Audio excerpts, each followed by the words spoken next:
Sunu Presse, à la présentation Aïcha Toupam. Sunu Presse vous est offert par le Grand Carnaval de Dakar. Bonjour. À la hausse des prix des denrées alimentaires, le rapport de la Cour des comptes et la régulation des deux roues ont au sujet sont mis en exergue par les quotidiens reçus ce matin.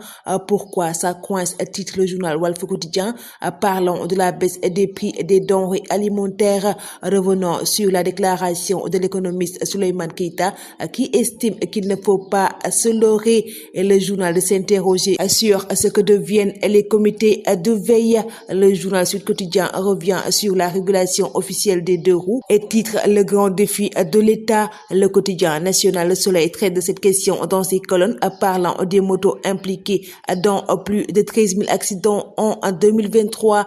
Selon le journal, la discorde est dans le délai. Le tour est joué, lit-on dans le journal Le Quotidien, revenant sur la nouvelle politique médicale et sociale des ASP à 2500 défalqués dans leur module pécule, une mesure intervenant après leur retrait de la police de circulation. Le journal Enquête s'intéresse sur le renouvellement de l'administration sénégalaise, mais à ça une purge au Djobanti.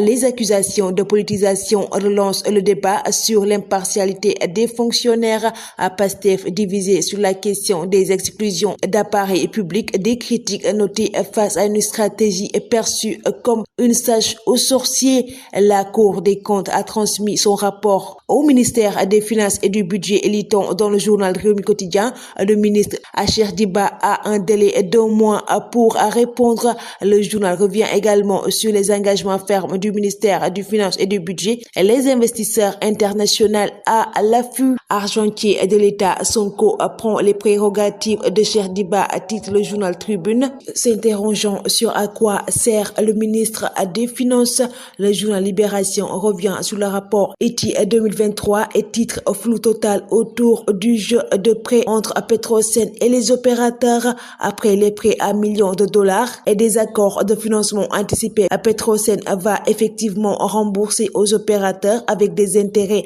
à partir des revenus issus de la vente du pétrole et du gaz. Selon le journal, aucune garantie octroyée au titre des prêts. Le journal Observateur s'intéresse sur la vie de Lat Diop en prison. Incarcéré depuis plus de 3 mois, revenant sur son quotidien à la chambre 42 partagé avec 12 co-détenus. Le journal parle du point d'honneur de l'ancien ministre à purger sa peine en toute dignité. L'arène en ébullition ce dimanche, lit-on dans le journal Record, revenant sur le combat Gris Bordeaux et Zarco. Le journal revient également sur la 5e et avant-dernière journée de la Coupe CAF et le Jaraaf qui joue à sa qualification. Le Carnaval de Dakar célèbre le riche patrimoine culturel africain.